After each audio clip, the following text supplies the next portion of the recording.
Come on, deck. Oh. Okay. Yes, okay. There we go, everybody. We got the combo.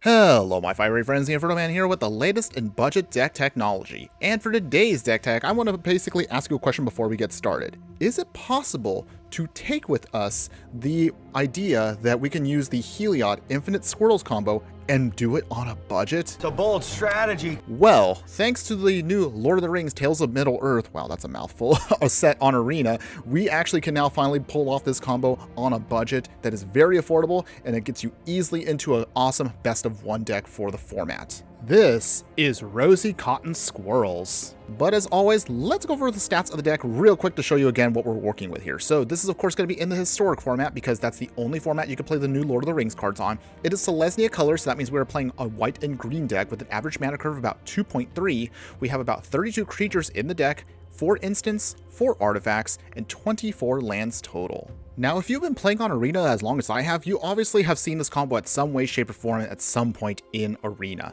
So let's go ahead and basically explain how the combo works. Long story short, you're going to have Scurry Oak, which is a 3-mana Treefolk creature that is a 1/2 with Evolve. What it means is when one or more +1/+1 counters are put on Scurry Oak, you may create a 1/1 green squirrel creature token. And then as for the new card, thanks to Lord of the Rings, we're going to be utilizing Rosie Cotton of South Lane. This legendary halfling peasant is a 3-mana 1/1, where when it enters the battlefield, you create a food token. And then when you create a token, you put a +1/+1 counter on target creature you control other than Rosie. So as you may have already figured out, I'm just going to show you a quick example just as I'm discussing this. Basically, you have Scurry Oak come down, you have Rosie Cotton come down. Rosie Cotton creates the food token. The token will then trigger off the +1/+1 counter, which then you put on Scurry Oak, which will create a squirrel token, and basically you go infinite with that. Now, obviously, if you're going to be playing this on Arena, yes, you're going to have to do a lot of clicking in order to make this work, and sometimes your opponents are going to just make you do the whole thing. But basically, once you have that combo, you basically are going to stop your opponent from getting to victory. But of course, how do we also come up with a plan B with a deck like this, where although it is hard for your opponent deal with, there are ways of stopping it. So let's go over again the rest of the deck to show you what other options we have to not only get to victory besides the Infinite Squirrel plan. So rather than also going wide, we can also go very big. So with our 2 other creatures that do this, we have Terralassa Moon Dancer, which, whereas it gains life, we put +1/+1 counters on the Moon Dancer, and we can describe 1. This is a great card for us to filter through our deck to ensure that we can get to our sweet draws as we keep making it bigger and bigger. Our other card that's also very evasive when it gets powered up is Voice of the Blessed. If you've seen my other videos, you know I love this card. This 2-mana Spirit Cleric, where as it gains life, it also gets +1/+1 counters added to it. And as long as it has 4 or more, you get to have Flying and Vigilance. And if you have 10 or more, it has Indestructible. And in our deck, we can gain a lot of life very quickly. So even though the combo, as I just mentioned earlier, doesn't exactly go infinite in terms of life, what we do have, of course, to gain us that life and keep us stable is Soul Warden and Lunarch Veteran. They basically do the same thing, where when a creature enters the battlefield under our control, we gain 1 life. With the advantage, of course, of Soul Warden, where any creature that comes in can also gain us life, even our opponents, which is also pretty awesome. Now, as far as additional ways we can kind of help ourselves out here, we also have Prosperous Innkeeper, does the exact same thing as Lunarch Veteran and Soul Warden, but also creates a treasure token. That token is also only great for us to help ram into what we need, but also it creates, again, a trigger that goes off with Rosie Cotton and Scurry Oak as another way of getting that ability to go off. Of course, we do have a light amount of removal. Remember, we are a budget deck, so we're going to be utilizing Annex Sentry. This 3-mana Phyrexian Cleric has not only Toxic 1, but also can exile an artifact or creature an opponent controls until it leaves the battlefield, as long as, of course, a 3 or less mana value. Otherwise, the way we're going to try to get the combo off is, you may have figured that a 3/3 and a second 3/3 are going to cost a lot, and we can't afford to wait too long for this combo to go. So, to no surprise, we're going to be utilizing Collected Company. So, with this 4-mana card, if we get lucky, the perfect Christmas tree miracle option is you collect a company right into Rosie Cotton and Scurry Oak and basically can win the game on the spot. Now, going over the lands real quick for the deck, we're going to be utilizing 6 plains. We have 4 Shepherd Dunes. This is kind of like an additional way to give us a little extra pump if we just need to force through some damage, even if maybe our opponent has a bunch of chump blockers. We have some forests. With Kalani's Garden, this allows us to create another token, which again will trigger off the Rosie Cotton Scurry combo. We just need to get that final push to get the combo going. A Blossoming Sands is a tap land, but also gains us life, which can also trigger off Voice of the Blessed, our Moon Dancer. We have Fortified Village, which is really awesome for us because this is our only technically untapped dual land as long as we have a forest or plains to reveal to our opponent. And finally, some Cabaretti Courtyards as a way to get, of course, more lands out of the deck and filter out our deck to thin it a little bit more so we can hit what we need. Otherwise, your sideboard options are going to be pretty simple here. I honestly don't recommend this deck for best of 3, but if you really insist on it, we have Tormod's Crypt for Graveyard Hate. We can swap out one of our other life gainers if we have a lot of creature removal and use a Johnny's Welcome instead. We have Haywire Might for Artifact and Enchantment Hate. We have Wild Shape. You ideally want to utilize this to either protect one of your creatures, give it something the way to block a flyer, or you can put Trample on, say, your Moon Dancer, or even the Voice of the Blessed if they have flying chump blockers and force through the last points of damage. Haze of Pollen if your opponent is also trying to utilize the same strategy, where we can turn off all their combat damage and buy us a little bit of time. It cycles itself in a pinch. And finally, if your opponent is Wrath heavy, we have Make a Stand here as our budget option to not only give ourselves pump, but also push through damage and protect ourselves from anything that our opponent attempts to destroy. So is it possible for this combo to go off even though we're utilizing a budget version instead of Heliod in this slot instead? Well, there's only one way to find out. So I'm actually excited to try this out. So let's go ahead, let's take a couple matches and let's see how well the deck does. But before we continue, if you do like any of the content that I do, please like, follow, and subscribe wherever you watch the content so you don't miss out on any of the gameplay, booster pack openings, deck decks, and so much more. Okay, my fire friends, here we go. We're playing Rosie Cotton Squirrels here in Historic, and okay, so we definitely have what we need to either go big right now, and we have a collected company, so maybe we might be able to pull this combo off after all. Let's go ahead, let's keep this. We unfortunately don't have a turn 1 play, but we do have a tap land anyway, so this kind of helps us out regardless. So, Kalani's Garden, make a plant token. Nothing else, it's a cute little chump blocker. Okay, opponent's got Den of the Bugbear. Do they have removal? They do. Which is fine. We don't mind that getting killed. Plains coming out. Prosperous Innkeeper. Make a treasure. Okay, so next turn we actually have a collected company set to go if we really want to try to make this work. Play with fire. Alright. Our opponent is definitely going to be wrath heavy. Ooh, we have 2 collected companies. Okay, so we do have 2 chances here to make this work. However, I want to make sure that our opponent is, of course, gotten rid of most of their stuff. So we're going to keep throwing out stuff right now. It may look a little weird to do that, everyone, but hear me out for a second. By doing this, we kind of lure our opponent into forcing themselves to keep wasting more and more of their burn spells on our creatures here. Go to 19. Oh, wow. We're looking pretty good here, everybody. So, Sheffet Dunes. Voice of the Blessed. Let's hit Chandra here. It's down to 2. So we have 3 hits here to see if this could work. Town Razor Tyrant. I've never heard of this one. Okay, is this one of the new ones? It's fine, everybody. So basically, we could still tap this for mana and just take some damage for a little bit, which is okay. Okay, so we have a forest. We will not attack yet, and we'll wait. We'll take the do damage for now. That's okay. All right, so once our opponent taps out here, we basically can go nuts here. We have 3 shots here. I'm really going to be surprised if we can't make it off with these 3, but we'll do it. I believe in us. Reckless Stormseeker. Alright, they pump up their Tyrant. They go swinging. We'll take that damage. We're down to 10. Alright, here we go, everybody. Can we do it? Oh, well, that was not quite what I want to hit. That's okay, okay. We're going to get the Annex Entry and the Moon Dancer. So we at least get rid of the Stormseeker. Sheffet Dunes. Take out Chandra. Collect a company again. Ooh. Okay, so this isn't exactly the combo completely, but we do at least get a way to refuel our life here. So we gain a little bit of life. Voice of the Blessed. Moon Dancer popping up. We will sacrifice now the plants, because we need to survive now. But we do have actually our life gain, so that's actually pretty nice. All we just need right now is either Rosie Cotton, or a way to just keep gaining a ton of life, and we're going to be stable, everybody. We're down to 1 card. Actually 2 cards. Okay. I'm guessing that means Play with Fire is going to hit Scurry Oak or Soul Warden. Yep. actually don't need the infinite life to go big here, so we should be fine. So let's do this. Cavalry Courtyard. We sack it. We then get a forest. Gain some life back. Pumping up Voice of the Blessed. And the Moon Dancer. Lunarch Veteran. We want to put that away only because we're hoping we can get Rosie Cotton here. This is where the fun begins. That's it. Scurry Oak, Rosie Cotton. We can do it, everybody. And we go off. Scurry Oak, take the action. Here we go, everybody. This is exactly what you want to do with the deck. Oh, yeah. Yes. Infinite. Do you give up yet, opponent? There we go. Our opponent gave up. Yes. That's it, everybody. That's the combo.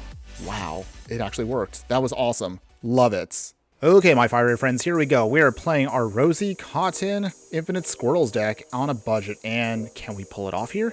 Well, we do have ways of making some really big spirits, and we do have Rosie Cotton herself. We just need to see, can we get a Scurry Oak out and go infinite again? Okay, Den of the Bugbear. Reckless Ringleader. Alright, so we're dealing with a mono-red aggro deck here. They go swinging, down to 19. We have a third Voice of the Blessed. Fortify Village, reveal our planes, put down Lunarch Veteran. Actually, if we only had here the Soul's Attendant, that actually would have been a lot better. Mountain, Robber of the Rich. They go swinging. They steal a card. Actually, it was a land, it looked like. Yeah, it was. That's fine. No blocks. We just need to start getting our life back ASAP, everybody. Fortify Village, revealing that planes yet again. Voice of the Blessed. Gain a little life. Pumping up Voice of the Blessed. We take him down to 19. Do you start having removal, opponent? If they do have removal, that does buy us some time. Goblin Chain Whirler. Oh boy. Yikes. Time to go swinging for Robber of the Rich and Chain Whirler. They steal... Oh, actually, we could have really used that Prosperous Innkeeper. That's okay. We're going to make it work, everybody. Planes. Okay. Put a planes down. We will play... Voice of the Blessed. No attacks. Another mountain for our opponent. Do they have already Torbrand? They do not. They just have a Robber of the Rich. They go swinging here. That obviously means they must have the Embercleave. So, oh dear. They actually took our Scurry Oak. Well, that's absolutely disgusting. So, we're going to just block here, everybody. Oh, wow. They actually didn't have Embercleave. I was surprised. Okay, we're not dead yet, but we'll see if we can get through this. Sheffet Dunes. Another Plains.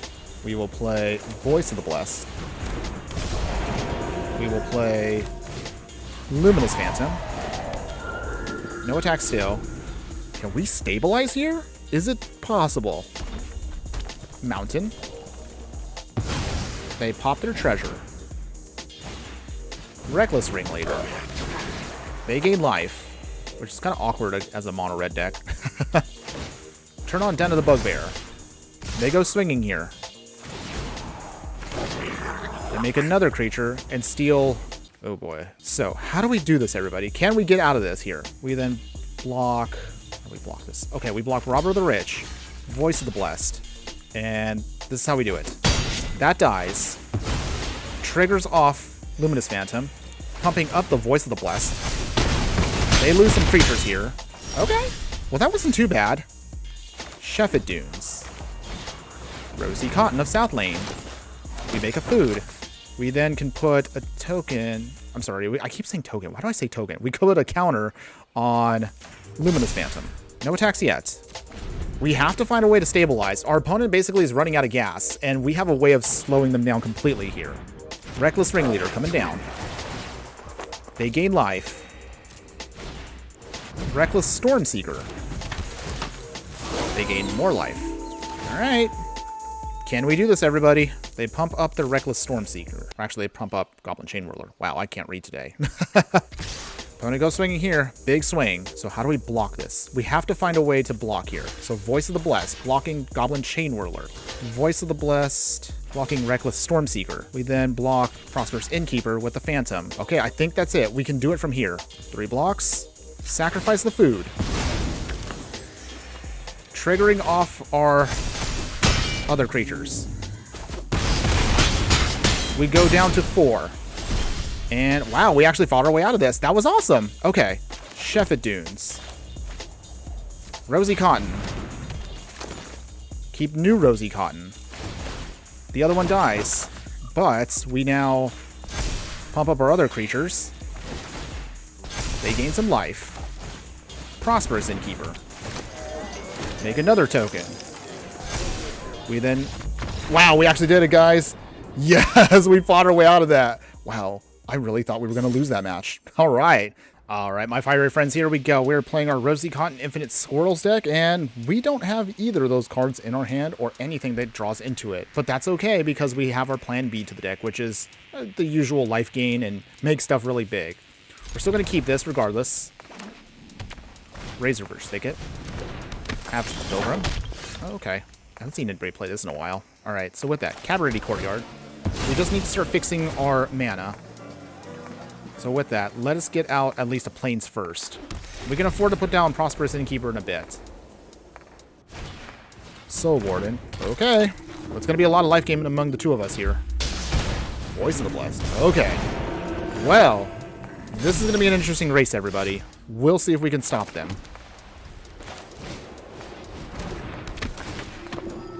So they're going to start pumping up their creature. The good news is, though, we have Annex Entry, which is actually really great for us. Another land. Alright, they got their collecting company off. Did they beat us here?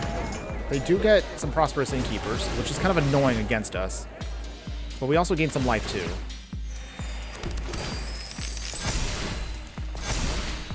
We have to take out that Voice of the Blessed like ASAP. They go swinging. No blocks. Down to 14. Can we stabilize here? Sheffet Dunes. Alright, well that does help. We take away their Voice of the Blessed. They do gain life, but we exile now their creature. No attacks here. Okay, so the game plan should now be we get out our Voice of the Blessed and we can now stop our opponent. Another land. Coming in tapped. Second Voice of the Blessed. Okay. Again, the race is still on here. My fiery friends, I apologize in advance, but I'm going to speed up the footage of this part, mostly because it's not really anything happening, it's mostly just us stalemating, so we'll get right to the most important part of this match.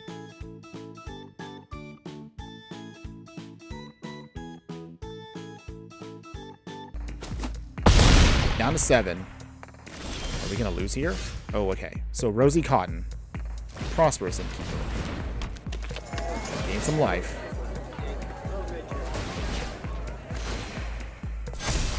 Gain some life. Our creature now goes flying. Voice of the Blessed. Yeah, we're going to speed up more of this footage, guys. Hopefully you don't mind that. So just hang in there, and we'll get to the more fun part of this match in just a moment. No attacks yet. We're down, but we're not out. Even if this thing has indestructible, all we just need to do is sponge the hit. This unfortunately does mean we do lose one Voice of the Blessed here, but it's not impossible to get out. Okay, so Rosie Cotton. Gain more life here. Put another counter on the Voice of the Blessed. Second Rosie Cotton in hand. Kalani's Garden. Oh, wait, that makes a token. I think we got out of this. Did we get out of this? Wait, let me check right now. Oh my god, we actually got out of this. That's indestructible too. So now we have a stalemate here. Wow, actually, I was surprised that actually worked. So we're not out of this yet. We can still get into this match. We survived off of just a token. So our opponent really can't do anything now against us. We literally have a stalemate here. Okay, second Rosie Cotton. We'll play it. We will keep the new one. Opponent keeps going life off here. Alright, so all we just need to do now is just... All we just need is literally just to combo here. Alright. Fortify Village to the bottom. More life gain. We pass here. Okay, so... Actually, we don't even need that. Okay, so our opponent here also with the Heliod Sun Crown. This is going to get wild here, everybody.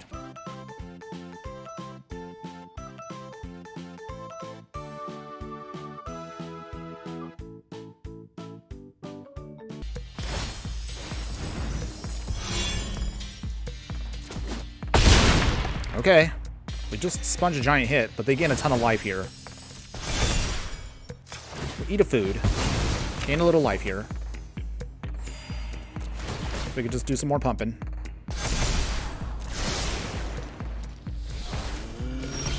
Okay.